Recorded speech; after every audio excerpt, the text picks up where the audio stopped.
말씀 속에서 한 사람의 몰락과 한 사람의 다시 서는 이 모습을 보게 되는데, 이 몰락하는 사람은 여러분 잘 아시는 엘리였고, 이렇게 새롭게 등장하고 세움을 받는 사람은 다름 아니라 사무엘이었습니다. 그런데 이 사무엘의 등장과 사무엘의 세움을 이제 보면 전혀 의외의 일이었죠. 왜냐하면 여러 가지 상황과 또 여러 가지의 이 능력을 고려해 보면 엘리와 이 사무엘은 비교가 되지 않는 사람이었기 때문입니다. 엘리는 어떻게 보면 정통 가문에서 태어났고, 그리고 오랫동안 이스라엘의 리더로 섰고, 뿐만 아니라 많은 경험을 가지고 있었던 사람입니다. 이 반면에 사무엘은 아이였고, 그리고 경험이 없었고, 심지어는 그의 집안 가문도 엘리에 비해서는 그렇게 내세울 수 없는 배경을 가지고 있었던 사람이에요. 그런데 하나님께서는 엘리를 거두시고 이 사무엘을 올리십니다. 마치 우리가 앞에서 읽었던 이 한나의 기도처럼, 이 한나가 하나님 앞에 그렇게 기도했죠. 하나님은 낮추시기도 하고 높이시기도 한다. 하나님의 주권에 달려 있다는 건데요. 이 하나님의 주권에 따라서 낮춰지는 사람과 높이시는 사람이 전혀 달라지게 되는 거죠. 그렇다면 인간의 생각으로 따지면은 엘리가 세워지는 것이 맞는데, 왜 하나님께서는 엘리를 낮추시고 오히려 우리의 생각으로 전혀 준비되어 있지 않아 보이는 사무엘이라는 사람을 올렸을까? 이것은 인간의 선택 기준과 하나님의 선택 기준이 다르고, 인간이 바라보는 관점과 하나님이 바라보는 관점이 다르다는 것이거든요. 그래서 저는 오늘 이 말씀을 통해서 그 이유, 그 기준이 무엇인지를 여러분과 함께 좀 다시 새겨보려고 합니다. 우리 함께 2절의 말씀을 한번 읽어보도록 하죠. 2절입니다. 시작.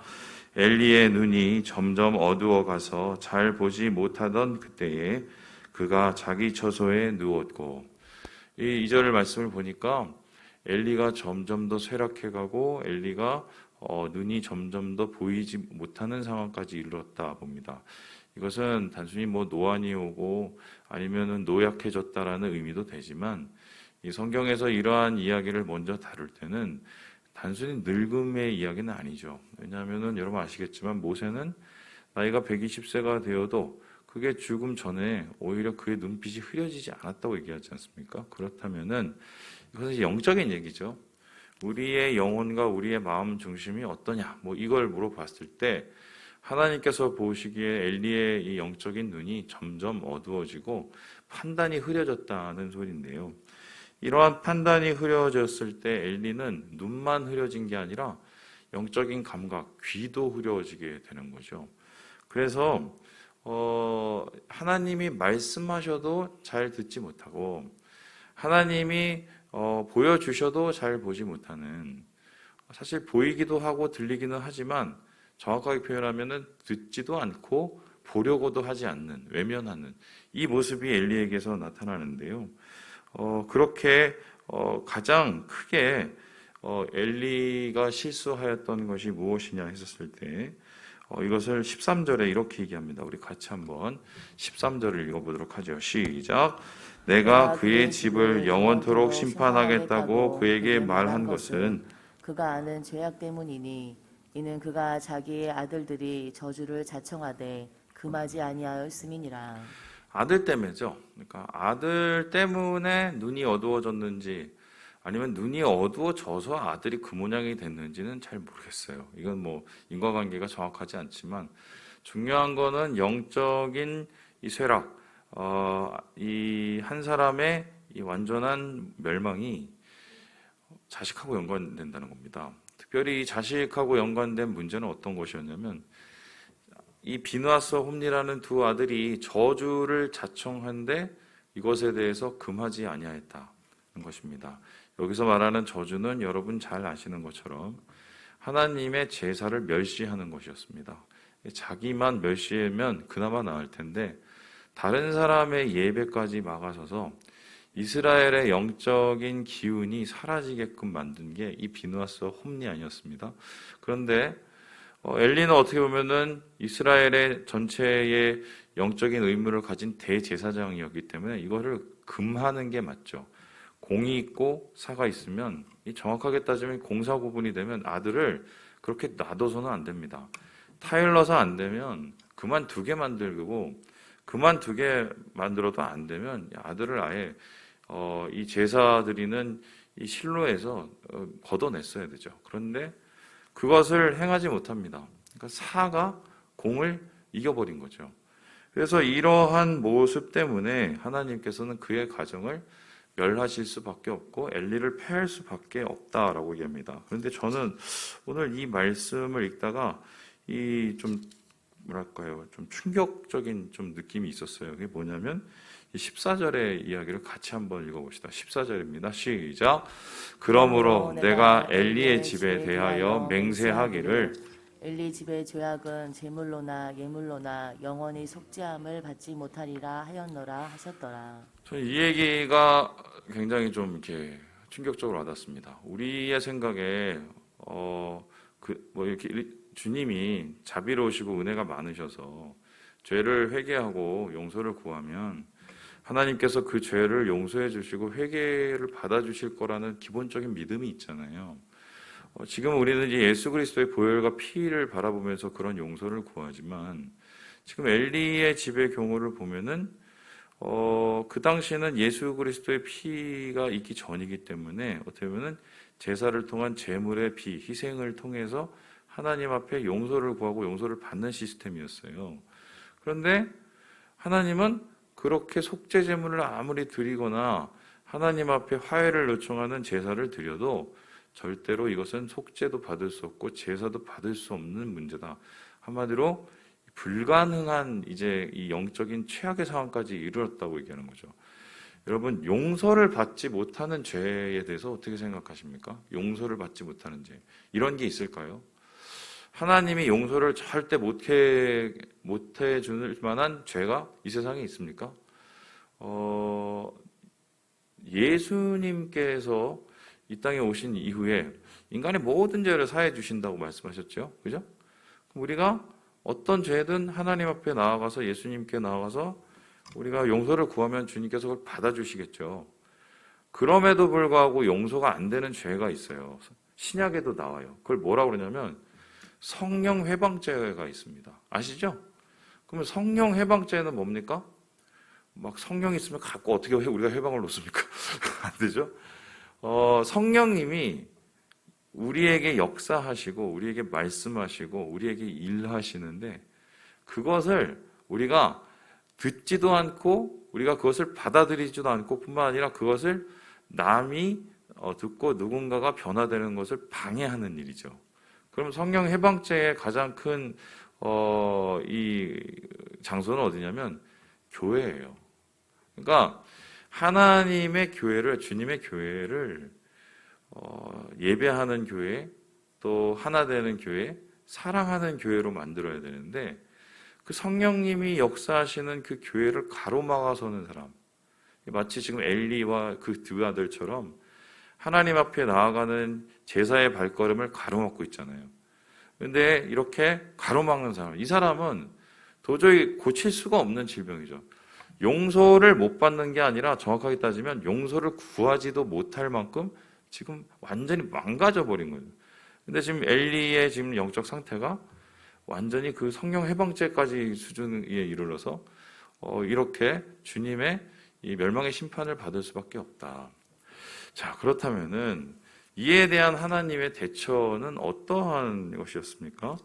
예, 우리 함께 같이 우리 17절의 말씀을 같이 한번 읽어보도록 하겠습니다. 17절의 말씀입니다. 시작. 이르되 내게 무엇을 말씀하셨느냐? 청하노니 내게 숨기지 말라. 내게 말씀하신 모든 것을 하나라도 숨기면 하나님이 내게 벌을 내리시고 또 내리시기를 원하노라 하는지라. 여러분, 하나님이 그냥 내버려 두시는 않으세요. 절대로. 그러니까 우리가 어떤 잘못을 하면 어떻게든 하나님께서 그 잘못에서 돌이키기를 원하시고 돌이키게 하시려고 최선을 다하십니다. 엘리의 경우도 마찬가지였죠. 선지자를 통해서 이미 어떻게 해요? 굉장히 엄중한 경고를 내리셨어요.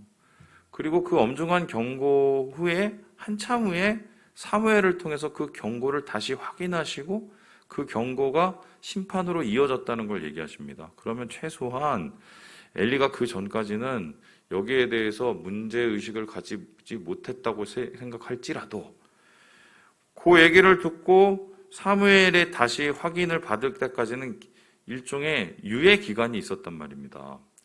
근데 그 유예 기간을 어떻게 보면 자기를 돌아보고 고치고 또 하나님 앞에 다시 무릎을 꿇는 시간으로 여기지 않고 엘리의 경우는 어땠습니까? 이거를 그냥 방치해 버렸어요. 그러니까 이 방치 기간을 우리가 어떻게 볼 수 있냐면 하나님께서 어떤 부분을 우리에게 분명히 말씀하시고 이 부분에 대한 하나님의 마음을 우리에게 얘기하시고 또 이 부분이 정말 옳지 않고 우리의 영적 성장을 방해하고 있다는 것을 분명히 얘기하심에도 불구하고 외면한 거죠. 그러한 자기의 귀를 스스로 틀어막고 자기의 눈을 스스로 막아서는 이러한 영적인 이 걸림돌 그리고 성령을 방해하는 이런 모습을 통해서 이젠 정말 파국으로 가고 더 이상 일어설 수 없는 모습까지 이르렀다. 그런데 참 놀라운 것은 엘리가 그러면은 이렇게 둔한 사람이었을까? 이렇게 엘리가 완고한 사람이었을까 생각했을 때 신기한 게요. 이미 엘리는요. 하나님에 대한 경험도 있었고요. 또 하나님의 음성에 대해서 어떻게 반응할지도 다 알고 있었어요. 그렇죠? 왜 그렇습니까? 사무엘이 3번이나 이 음성을 듣고 왔었을 때 엘리가 그것이 하나님의 음성이라고 생각을 하고 내가 여기 있나이다 이렇게 얘기해라. 이미 자기도 경험해 본 거예요. 말씀이 뭔지를. 그죠? 거기서 끝나는 게 아니죠. 더 황당한 얘기를 하는데 우리 18절을 우리 같이 한번 읽어봅시다. 18절입니다. 시작.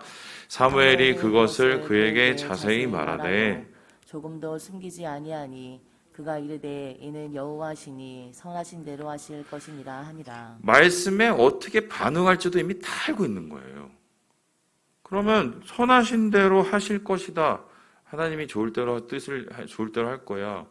그럼 자기가 그거를 행해야 되죠. 들을 줄도 알고 그리고 어떻게 반응할 줄도 이미 다 알고 있습니다. 자, 그러면 엘리에게서 빠진 게 뭡니까? 순종하는 게 빠진 거예요. 예. 이게 아니라는 걸 알면서도 끝까지 가는 거예요. 그러면 엘리가 왜 그토록 무너졌을까? 분명히 우리가 가서 엘리를 인터뷰를 해보면 그러겠어요. 아유, 이것 때문에 해봤는데 안 돼. 내가 저것 때문에 안 돼. 아유, 저 자식들을 내가 어떻게 말려요? 아니면 내가 이때까지 내가 목회를 한 40년을 했는데 이게 이제 지쳤고 되는 게 있고 숱한 이야기들을 할 거예요. 숱한 이유들을 할 거예요. 그리고 자기 자신에 대한 또 연민과 자기 자신에 대한 이 합리화가 얼마나 많았겠어요? 근데 중요한 거는 하나님이 기회를 주셔도 안 들었다는 거예요. 안 듣고 자기의 뜻을 굽히지 않고 완고함을 꺾지 못하니까 망했다는 겁니다. 그럼 이제 우리는 깨닫게 되죠. 왜 하나님께서는 엘리가 아니라 사무엘이었을까? 그것은 단 한 가지인데요. 사무엘은 들었고 경험도 없는데 말씀하시니까 그냥 들은 거예요. 그리고 어떻게 해요? 그 들은 거를 그냥 순종했다는 그거 한 가지예요. 이거는 기술도 필요 없고 경험도 필요 없고 이것은 어떠한 우리의 생각에 많은 지식도 필요가 없어요. 굉장히 단순한 거죠. 듣고 순종하는 거. 믿음은 사실 어려운 게 아닙니다. 우리가 제자 훈련도 받고 또 여기 오신 분들 중에 두날개도 군사학교까지 받으신 분도 계세요. 군사학교 가려면 2년을 해야 되거든요. 그리고 어디서 또 영적 DTS를 받으신 분들 막 많아요. 여러분 그거 받는다고 신앙이 늘어납니까? 우리도 신앙 성장반을 하지만 신앙 성장반을 해서 신앙이 성장되나요? 제가 항상 얘기하죠. 그게 아니거든요. 굉장히 단순하거든요. 믿음은 듣고 내가 기뻐하고 순종하는 게 그게 믿음이에요. 그거는 논리도 필요 없어요. 그냥 우리가 하나님에 대한 존중과 반응이기 때문에. 그런데 그게 안 된 거예요, 엘리는. 그게 안 된 거예요. 오늘날 많은 성도들이 하나님의 부재에 대한 얘기를 하고 영적인 막 그 핍절과 고통과 또 영적인 빈곤에 대한 얘기를 하죠. 제가 좀 까놓고 얘기를 해볼게요. 그게 결국 잘 들어보면요, 다들 이유가 있어요. 나는 직장이 이렇고, 나는 우리 가족이 이렇고, 나는 우리 뭐 상황이 이렇고, 나는 형편이 이렇고. 그런데 결론은요, 듣고 순종하지 않아요. 그래서 생기는 문제들이에요, 다. 내가 순종할 만한 이유를 분명히 알아요. 찔리는 게 뭔지 있거든요. 하나님이 오늘 엘리와 선지자를 통해서 얘기하시는 것처럼 분명히 있어요. 그냥 넘기는 거예요. 넘기는 거예요. 그런데 저는 오늘 이 말씀 보면서 우리 교회 가능성을 하나 본 게요. 우리 함께 19절을 같이 한번 읽어보고 마무리해 보도록 하죠. 19절입니다. 시작. 사무엘이 자라매 여호와께서 그와 함께 계셔서 그의 말이 하나도 땅에 떨어지지 않게 하시니. 오늘 보세요. 이 어린 사무엘이 자라서 청년이 되었는데 그 청년의 말이 얼마나 지혜로웠겠어요. 경험도 부족한 사람이. 그런데 하나님께서는 그를 권위로 세워주시고 이스라엘의 말의 권위 그리고 리더십을 주시죠. 그래서 그의 말이 어떻게 합니까? 하나도 땅에 떨어지지 않았다. 그러니까 사람들이 그걸 받아들여서 그거에 마음이 움직였다는 거예요. 역사하셨다는 거죠, 성령이. 그럼 어떻게 이러한 리더십과 영적인 기운이 일어났을까? 생각해보면 한 가지인데 사무엘이 그의 마음에 주신 하나님의 말씀을 떨어뜨리지 않으니까 하나님이 사무엘의 입으로부터 나오는 말을 떨어지지 않게 한 거죠. 순종을 하나님께서는 능력으로 나타내 주신 거예요. 이건 저한테 하는 얘기일 뿐만 아니라 우리 모두에게 하는 얘기죠. 하나님의 말을 소중히 여기면 말씀을 하나님은 우리의 말을 소중히 여기십니다. 그래서 오늘 하나님께서는 사무엘을 통해서 새로운 이스라엘을 계획하시고 엘리의 시대를 거두시고 새로운 순종의 시대를 여셨다. 이 순종의 아들이 나중에 나타나죠. 누굽니까? 바로 다윗이죠. 다윗의 별명은 하나님의 말씀에 합한 자, 마음에 합한 자. 마음에 합한다는 게 뭡니까? 듣고 순종하는 자. 그럼 다윗이 다 순종했나요? 중간에 불순종도 하죠. 하지만 다윗의 가장 큰 차이점이 뭡니까? 돌이켰죠. 하나님의 말씀 앞에 돌이켰죠. 순종이 낳은 감사보다 더 능한 능력이 이 사무엘을 통해서 이스라엘에 뿌리 내리고 있다. 오늘 말씀을 통해서 우리는 그것을 보게 됩니다. 우리 사랑하는 여러분, 우리가 하나님의 말씀을 소중히 여기면 하나님께서 우리의 말을 귀중히 담으십니다. 기억하시고 오늘 하루 주님 안에서 은혜로운 하루 보내시고 주님과 더 가까이 가시는 우리 모든 형제 자매 되기를 주님의 이름으로 축원합니다.